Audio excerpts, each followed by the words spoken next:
Welcome to the Human Nature Channel.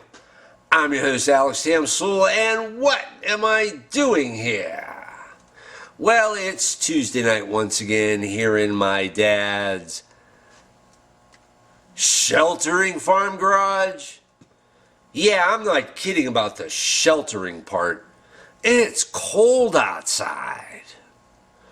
I drove up here at about 4 in the afternoon, and the wind was blowing really strong. It was a cold wind, the trees were going crazy. We got this one willow tree, and the wind looked like it was blowing through a giant head of green hair. Then later, about 7 in the evening, I'm checking the thermometer on the outside of the door frame, and it's at 32 degrees Fahrenheit and 0 degrees Celsius. It's freezing. I guess a little pushback from winter. Okay, winter, see how far it gets you. Because now I'm doubly pleased that I'm standing next to a furnace. Even though I have to keep checking the fire all evening long, throwing more wood on. Almost had it go out on me once. I don't want that. Anyway, one of the reasons I do the Human Nature Channel and these Farm Garage vlogs is kind of a celebration of all things Western Pennsylvania. One thing I've wanted to talk about is the Western Pennsylvania accent. And even more importantly, the Pittsburgh accent. I've been in other places in America, other cities. I've been in Albuquerque, been in San Francisco, been in Washington, D.C., been in Dallas, Texas. It's not uncommon for somebody to say, hey, you're from Pittsburgh, aren't you? And I'm like, how could you tell? And they'll say, your accent. Now, that's the weirdest thing about the Pittsburgh accent. People in Pittsburgh can't hear it. I can't hear it. I don't think anybody living in Pittsburgh can hear their own accent. Other people in America can hear it, not us. And it plays kind of a role in doing these videos because even though, I can't hear the accent per se, I'm aware of when I slip into it. The Pittsburgh accent has a twang to it. The twang because early days of Pittsburgh were influenced by the Buckskin Boys, the hill folks who would come down for 3 reasons. Supplies, they were part of the militia and they got called up, or they came into town to participate in government. So there's the twang, and interestingly enough, Pittsburgh is a very southern city as far as northern cities go. We're very close to the Mason-Dixon line. I guess West Virginia is 80 miles away? It's like an hour-and-a-half trip. So there's the twang, there's the heavy twang from the influence of the southern accent. What we do is when we say words that have an ing ending, like fishing, instead we'll say fishing. Oh, that felt so natural. First I'm going to go hiking. Then I'm going to go fishing. And afterwards I'm going to go swimming. That is so Western Pennsylvania in its essence. It's like you have these ing words, every present participle went to the guillotine and the G got cut off.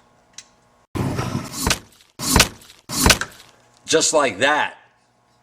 When you say the first part of a word with the Western Pennsylvania accent, you sound like a hillbilly. When you say the last part of the word, you sound ghetto fabulous. Because our black population's drawl became a serious part of the accent mix. Say what? Then there's the mysterious word yinz, which I'm sure a lot of you have heard about. It's spelled Y-I-N-Z. I've even gotten text messages from people saying, "What yinz doing?" Now, up here in farm country, we said it, but we said it a little differently. We said yuns. What are yuns doing? Well, I don't know. What are yuns doing? Slight difference, and it got me thinking. And I'm no linguist, you know. I do have the degree in English literature, and language is an interest of mine. So I'm thinking yuns. Let's say it went back 200 years, and maybe what you might have heard was Ewans, like youngins. Ewans, go find them youngins, huh? And it seems to make sense to me, so yeah, the Western Pennsylvania Pittsburgh accent. We don't hear it, but then I guess a fish doesn't know when he's in water either. Anyway, how about some Las Vegas Shooting Truth Community yak, because that's what you're here for. And I would like to mention the recent video by Las Vegas Shooting Archive. It was a couple of days ago. The title is Las Vegas Shooting GOLUK Uber Footage Analysis. It's an amazing video. If you haven't seen it, check it out. There is a link to it down in the notes. Very startling. What it is, it's an audio with some visual of the complete shooting, and it's the clearest, loudest I have ever seen. And like a lot of you, I have watched a lot of Las Vegas shooting videos where you watch the entire shooting and the sound is sometimes muffled and sometimes go in and out, and you're also looking at the crowd running. But this time you get to focus on the sound, on the pacing of the shooting, and just how absolutely terrifying it is. You hear every shot. 12 volleys, 8 shots. There is a running count of the bullets with every volley. Most of the volleys were 100 shots or pretty darn close. I guess what I found surprising about hearing it that way was how relentless it was. See, what I've been trying to do in a lot of the past videos was an archaeology of Stephen Paddock, not a profile. No, I really want to create kind of a 3D model of this guy in my mind. I don't think the FBI did it, so I've been taking a stab at that. And you know, it's funny. Watching this video has to be part of it. Because by this point, Stephen Paddock, and you can almost feel his presence. That's what's real strange, you know. There'll be the volley, and then there'd be silence, and then there'd be the volley. You can almost feel this guy moving. By this point, Stephen Paddock had left the human race. So in my archaeology of Stephen Paddock, I'm listening to this. Stephen Paddock didn't care who he killed. He didn't care. And like I said, it was just a pounding. That becomes the end point in my archaeology of Stephen Paddock. But I'm determined to work backwards from there.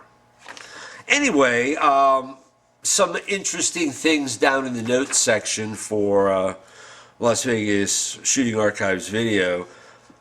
I'll just read this to you. The importance of the procurement and preservation of this footage cannot be stressed enough, as it is the only known footage to surface to date that is close enough in proximity to Mandalay Bay that it may have captured the alleged 10:06 p.m. hallway shots at security guard Jesus Campos, thus proving/disproving the 10:06 Campos timeline. So, all of us in the Las Vegas Shooting Truth community owe it to ourselves to sit down and watch it. It's informative. It's astonishing. It gives me a dimension to that shooting that I never had before. In some respects, I didn't know it was that horrible. Oh, and at the very end, there's something nice. Las Vegas Shooting Archive says, big shout out to Sleep Dep for making us all aware that this footage even existed. Much love. Nice to see that. Sleep's a legend. In the Las Vegas Shooting Truth community, nobody digs like him. So anyway, there's always something interesting here in my dad's garage. What can I show you tonight? And this thing here is called a brush hog, or a bush hog if you like. What it's for is mowing an entire farmer's field. Yeah, here it is up close. We got a little wheel there.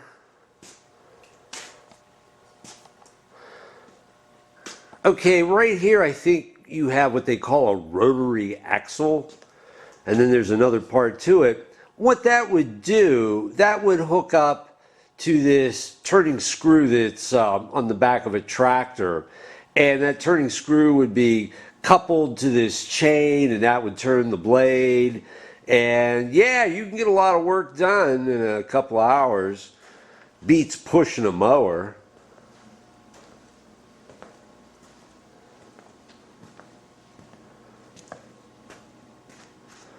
Yeah, another impressive piece of farm machinery. We don't have the tractor anymore, so it's been sitting here for the longest time, but I remember back in the day what this thing could do. Well, I think I have everything I need.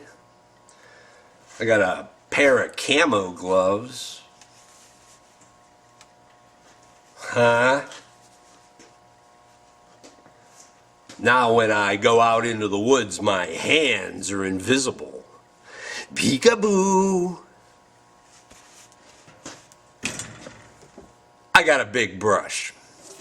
And when I say I have a big brush, I mean a big brush.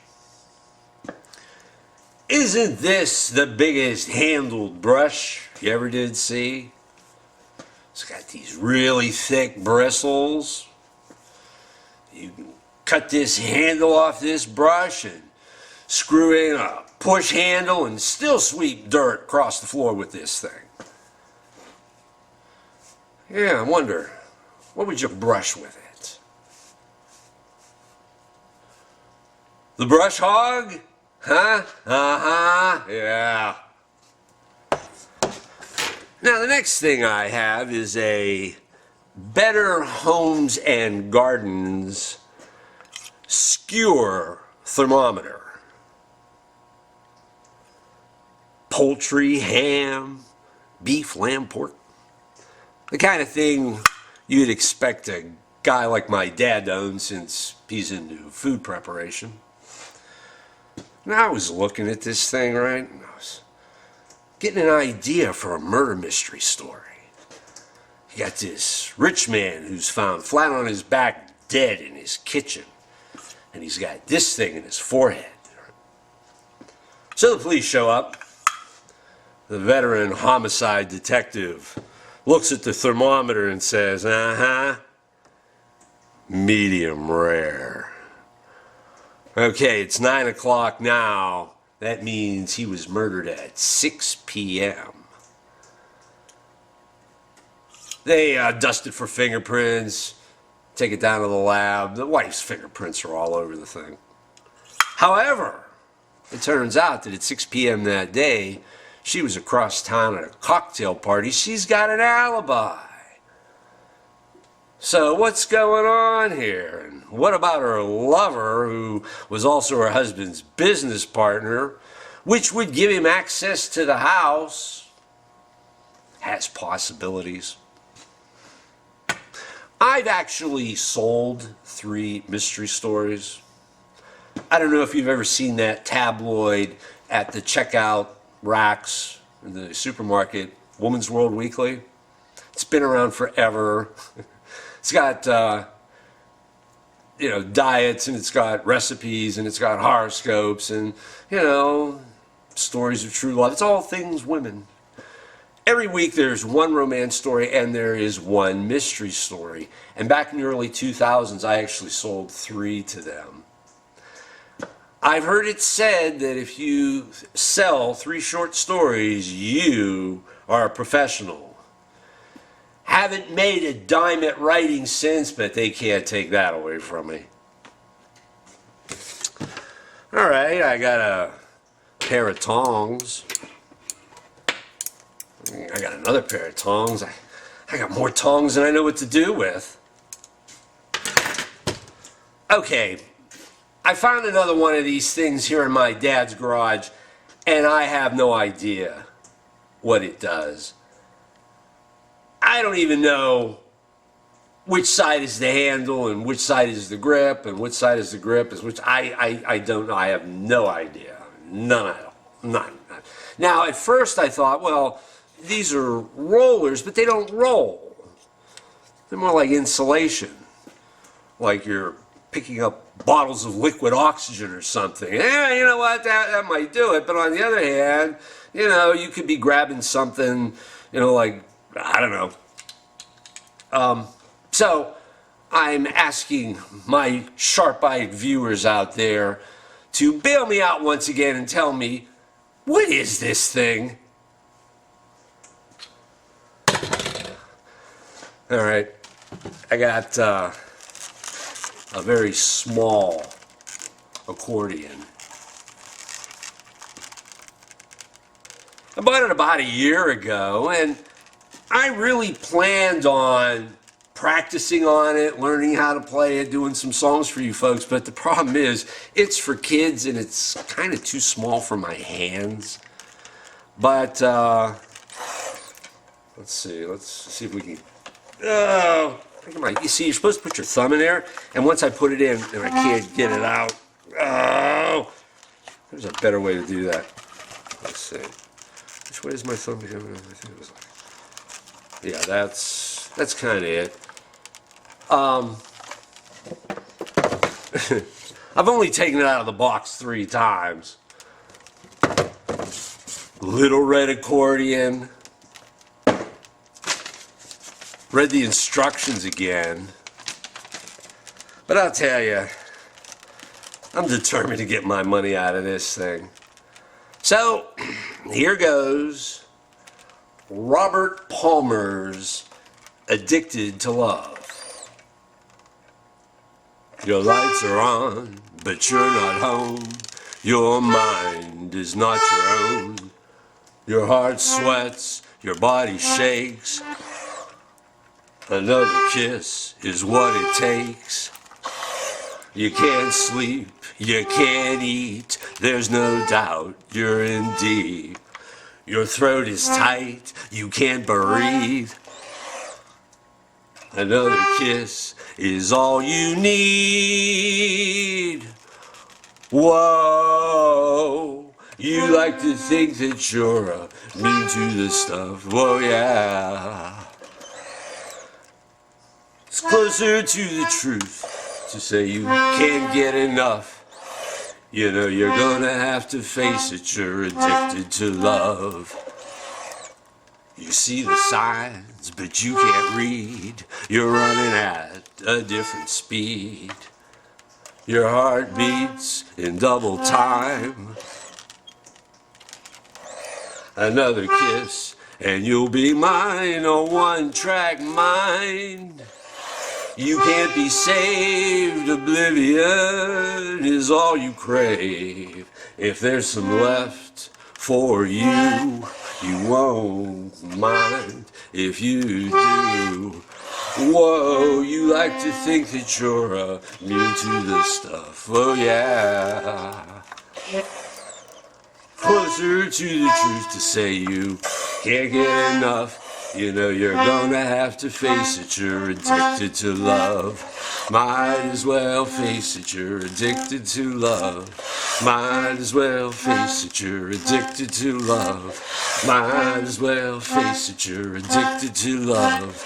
Might as well face it, you're addicted to love. Might as well face it, you're addicted to love. Whoa, whoa, wow, wow, whoa, whoa, whoa, whoa, whoa, whoa, whoa. Your lights are on, but you're not home. Your will is not your own. Your heart sweats and teeth grind. Another kiss and you'll be mine. Whoa, you like to think that you're immune to this stuff. Oh yeah. It's closer to the truth to say you can't get enough. You know you're gonna have to face it. You're addicted to love. Might as well face it. You're addicted to love. Might as well face it. You're addicted to love. Might as well face it. You're addicted to love. Might as well face it. You're addicted to love. Might as well face it. You're addicted to love. Alrighty. Oh, okay. You'll have to excuse me, but I earned myself a little reward after getting through that. Okay, Irv, you get to follow the... whoa. You get to follow the accordion. Huh? Who's drunk? Not me. Wait a minute. Put on the mask. Oh, come on. And do the hand sanitizer. You're going to make me do the stupid human trick. Okay, Irv. Wait, what? Oh, that's better. Just so you know, I'm not faking it. Last time I did this, you didn't see the hand sanitizer. And I wouldn't be surprised if there was at least one guy out there who says, yeah, I didn't see the bottle.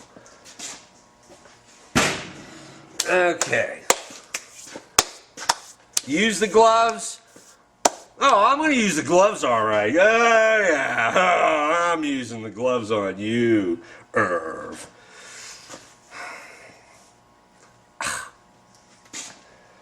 Irv. Don't you think putting the mask on your tin cup is a little much? My mask is to protect my cup from me. Very good, Irv. Witty as ever. Well, that's it. Now, are Dad and I going to do something tomorrow? I'll tell you what. It's kind of cold up here.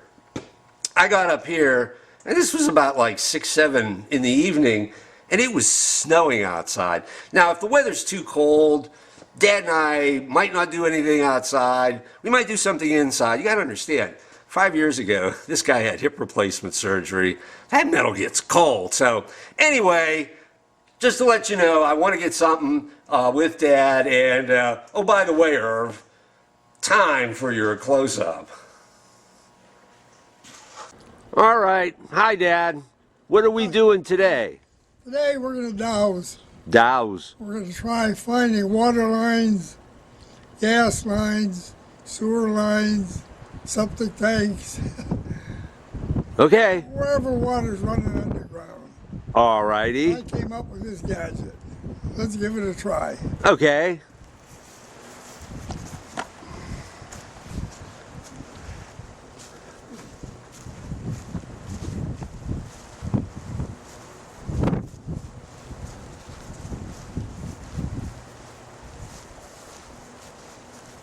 I'll walk towards you.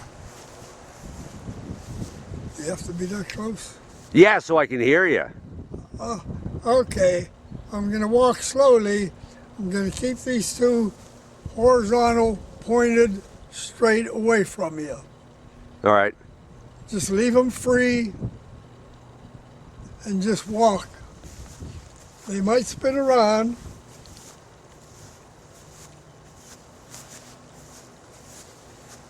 But when they come together, put a marker in the ground. Uh-huh. What did I do with my marker?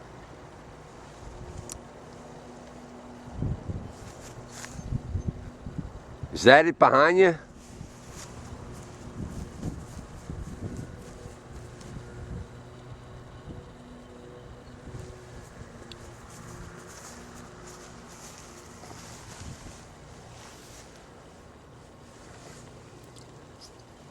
Now I'm going to come in from the opposite direction.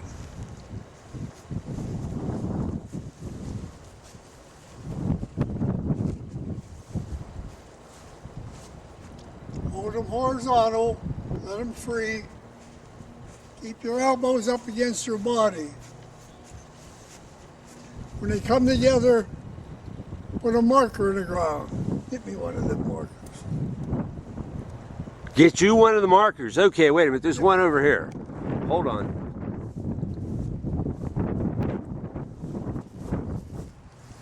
Ah, there it is. You want one? Give them, well, yeah, just give me one. All right.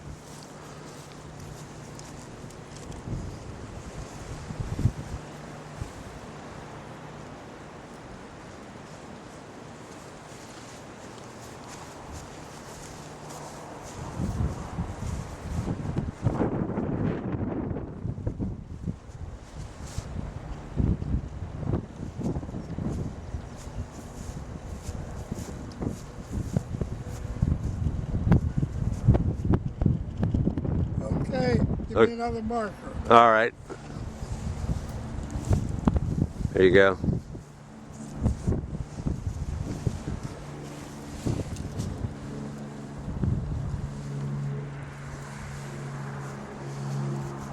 All right, get back and take a picture of all three markers. Okay. Not me. Just Not you. All right. get them on, get on the end, and you can see where the line. All right. Okay. All right. There's the second one.